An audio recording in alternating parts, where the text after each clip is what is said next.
I love that you were on a plane when you found out you were traded to Washington, and then we see the news that you're going to Golden State. How'd you find out? My son again. No. Yeah. Yeah. I was at my gym right here, here in Winston, playing pickup hooping, and after the game got over, we had won. Little Chris came up to me and told me. Yeah. I'm excited. Yeah. What was your reaction? Oh man, I was excited. I was excited to get a chance to go play for a franchise like that with the great players that they have. It's crazy how life comes full circle. You know, for the last 10 years, I've been competing, maybe longer than that, against them. But I'm all about winning. You know, so whatever's going to give me an opportunity to win, I'm all for it. That's interesting about the being full circle when you put it that way, right? Yeah. I hadn't considered that. You're exactly right. Yeah, absolutely. What does that make you think about? Just everything. Like I'm excited. I'm grateful. Like I said, to get an opportunity to play with, you know, that core group of players in Steph, Clay, Draymond, Looney, Wig, all them. Play for Steve. Yes, Steve Kerr. That's an amazing coach. It's crazy. I mean, just happened. So I'm still processing it all. Yep. You know what I mean? So I definitely want to get on the phone and talk to those guys or whatnot and see what's what. As you first process, how do you think that you fit into that system? I mean, for me, I didn't play, you know, on a few different teams now in different situations and systems or whatnot. So I don't know. What I do know is that when you play with really good players, you figure it out, and I think we'll do that.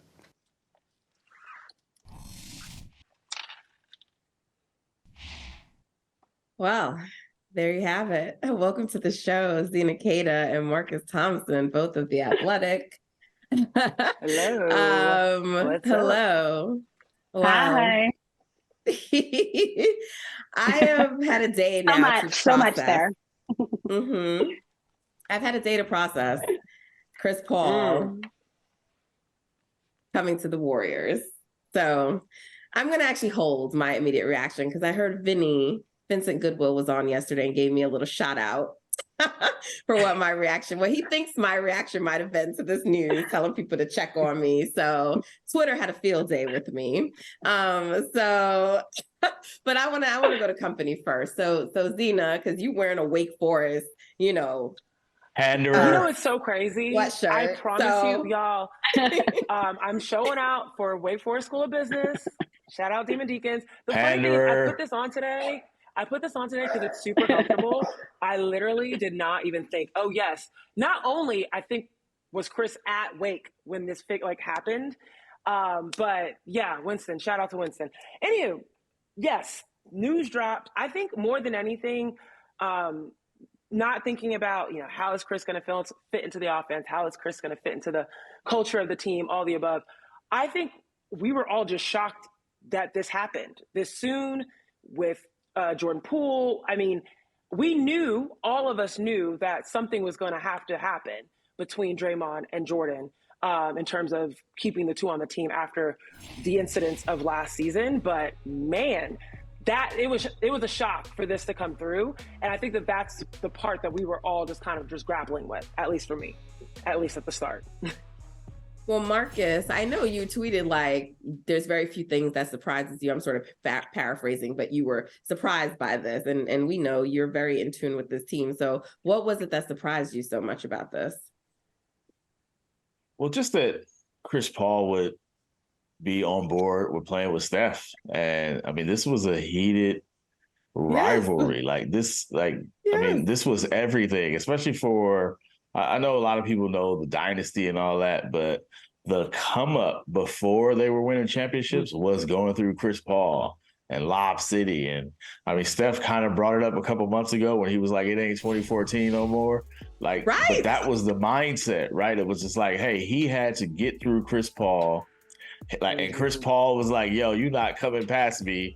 And once he did, then it was beef, right? Like, once he got past the Clippers, it was like all that. Remember 2018? When he shimmied back and Steph. I mean, they've had this kick me off the court again, boy. You know, this is so. There's so many layers to this whole relationship, but it was shocking. But I am kind of warmed by it as an old Black man myself.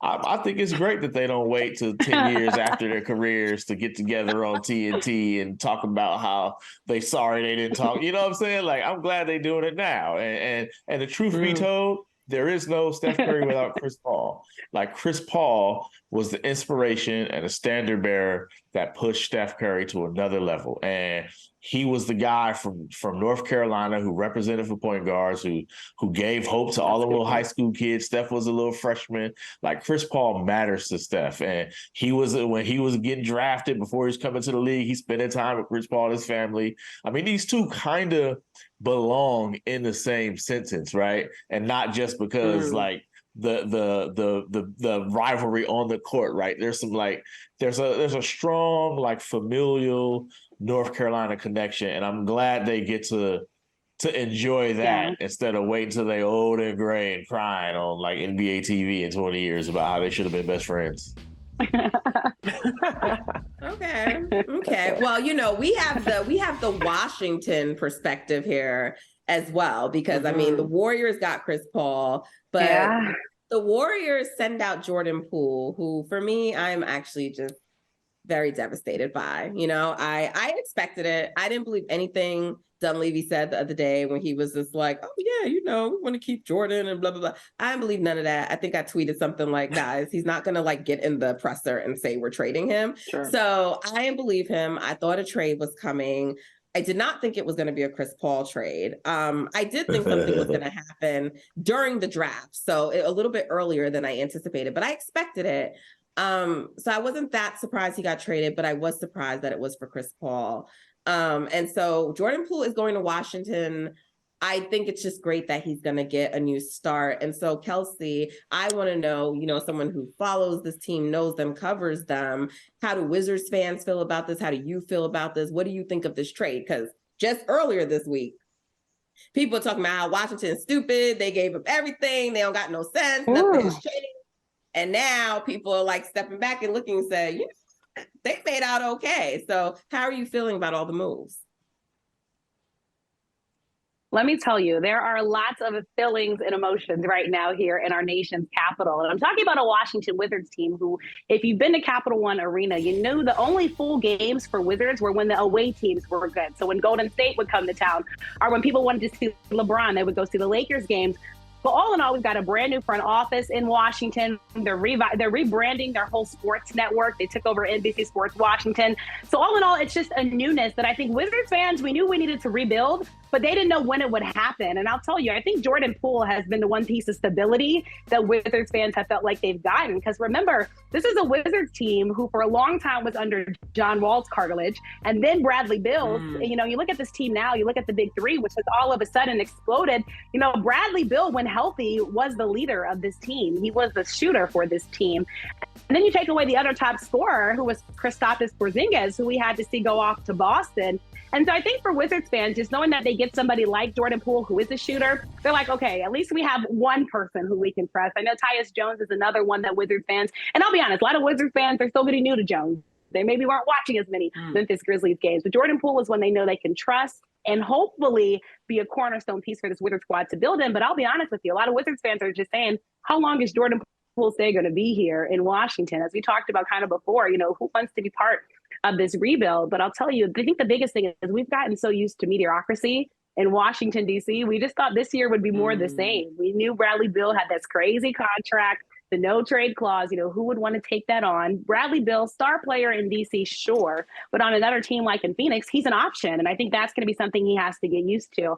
I think Jordan Poole is the one player that Washington fans can kind of rally behind with this new front office, because this new front office, they weren't getting welcome into many Washington homes, Nat, to start off with, because Wizards fans, they didn't know who this roster was. I mean, the Wizards put out an advertisement with Denny Avia as the main centerpiece. And if you've been watching these Wizards, fans are like, wait, Denny is the guy that you are pushing and promoting?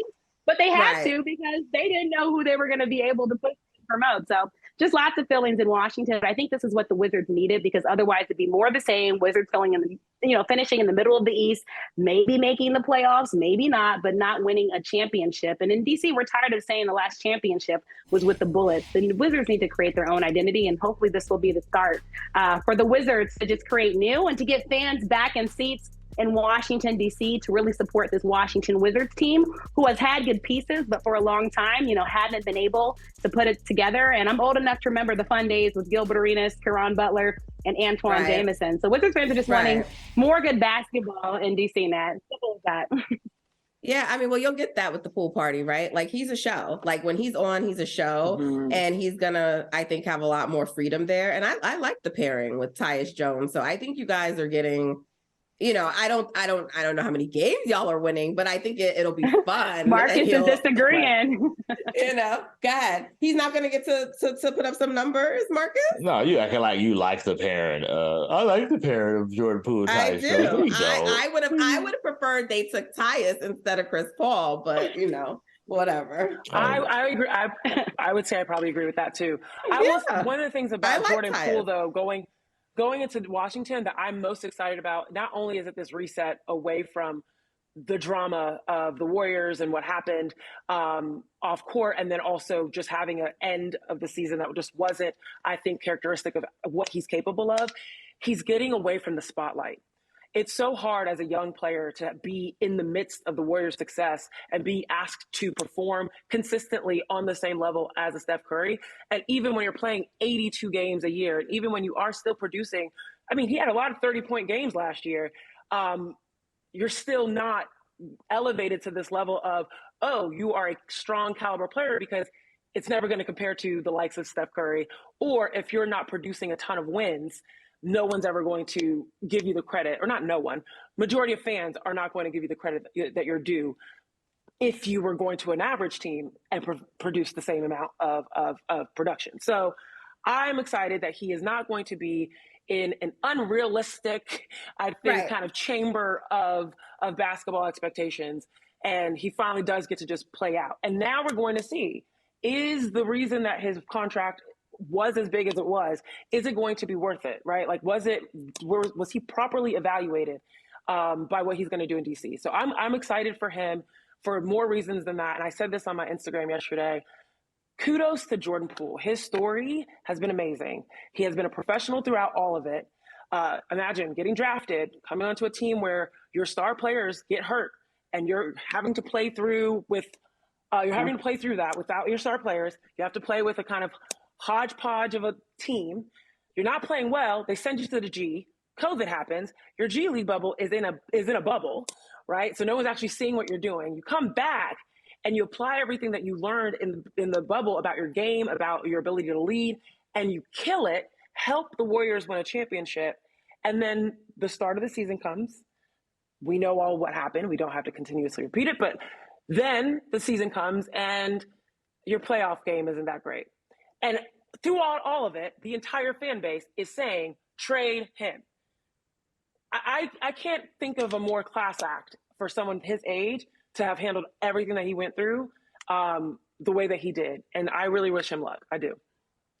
This is why I'm heartbroken. Y'all acting like this is a good thing. This is terrible for Jordan Poole. It is. He don't deserve this. I love Jordan. He's going to be the star in DC. No, exactly. That's like saying, hey, man, you're going to get the keys to the kingdom of Disney World, and you end up like the manager at Six Flags. Like, this is a downgrade. Like, this better. No. Jordan was supposed to be the Steph Curry heir apparent, and now he's like playing in front of nobody in DC. He deserved better than this. He's gone through his little rough period. Like, nah, he needs to be on a winning team. He needs to be in a situation that matters. Now, Jordan, nobody's still going to watch him. Every now and then, he'll do some crazy highlight. He'll make Sports Center, but we're gonna forget about how good Jordan Poole was, and he'll be like a high volume scorer on a bad team. I don't wish this for Jordan Poole. I hope he gets out of there, or they get a team around him. This is not good for my guy JP. He's better than this. He is better than this.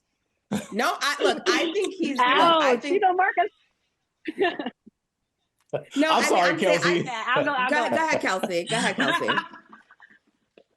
Go ahead, Kelsey. First off, I just got to say, we got to show love to DC. All right. We got to show love to DC. We're going to get Jordan Poole in our New Balance culture. He's going to be rocking New Balances around the city, hopefully, and just, fit in with the culture around here. But nonetheless, I get what you're saying. But the Wizards have needed this. And to your point, I think what this new Wizards front office is saying is we want to rebuild around him. And then also to your point, Marcus, that's why people are saying, how long will Jordan Poole be happy in Washington? Because again, these are all new pieces coming together. But I also think Washington is probably one of the few places he could have went and been the guy. And I don't care what anybody says, at one point in your career, you do want to be the guy. Now on a bad team, and I'm not gonna say fully on a bad team yet. We have to see how this Washington Wizards team pairs.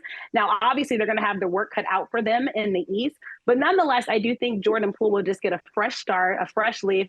I don't think anybody will be throwing bows around him in the Washington Wizards locker room. So there will also be a safety aspect there as well. And that's no shots fired. But all in all, I think Jordan Poole is what the Wizards need. That's shots fired. That's shots fired. And I just want to clarify that. Like my happiness is not because I think it's because I just want Jordan Poole to have peace. Like, I just don't think there was peace last year on the Warriors. The man unfollowed Draymond the moment the trade news was announced. I mean, what are we doing on Instagram? Like, I wish it didn't come to this. I do. I really do. That was always my sentiment, but I knew that's what it was going to come to. So there's a middle ground. Like, Orlando's right there. Like, but that's not who they traded with. That's not who they traded with. That's why I feel bad. I feel better if he went with some horses with him. Like, now, I mean, look, if the Wizards put, they got a new system, they got a new GM. If they put some pieces around them, all right. But I just feel like, man, he's gonna be languishing in exile for 3 years. Like, come on, man. I feel bad for my guy. Okay, Marcus, I just want to give you the last word on this stuff.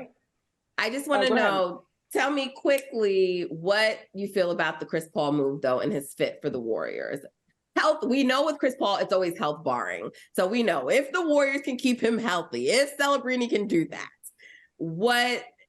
how do you like this fit for the Warriors? I think there's this idea of Warriors basketball that people cling to that I think Chris Paul is the opposite of that, but I think it's exactly what they need sometimes. They need to not turn the ball over. And now they got the best assist to turnover ratio in history, right? They need to slow down. The game slows down. I got it. They play fast. All that's great. But in the playoffs, the game slows down and you need to get a tough two. Chris Paul can do that. They need somebody when Steph is getting hounded and they need to take him off the ball, who they can give him the ball and breathe a sigh of relief. We thought it would be Dante DiVincenzo. It wasn't really him. It wasn't really Jordan Poole.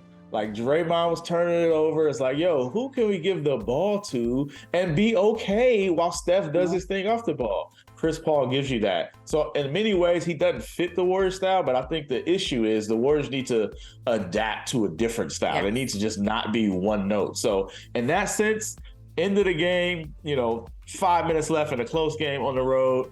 I like having the ball in Chris Paul's hands with Steph and Clay and Wiggs on the side. I like that. I don't know what you're going to do defensively, but it's definitely a different pace from trying to run off 8 screens and hope they don't jump the screen and take it through. Yes. There's a limit to that. This is the anti-Warriors, and they needed an anti-Warrior. It's just that he's 39, and he'll be 39 at the time. And we don't know if he'll be on the court. If he's on the court, I like it. That's the question, though. Well, Marcus, thank you for that point of view. And that's what I wanted, because after I got past my issues. Whoa, you've already gotten past it? Hold on. That's fast for you. Look at that. I'm just saying, when I thought about it from a basketball perspective, he fills needs that the Warriors need, right? And so I will have to work towards the other stuff. But Marcus, Zena, thank you for joining us. You will be back to talk more later, guys. Bye.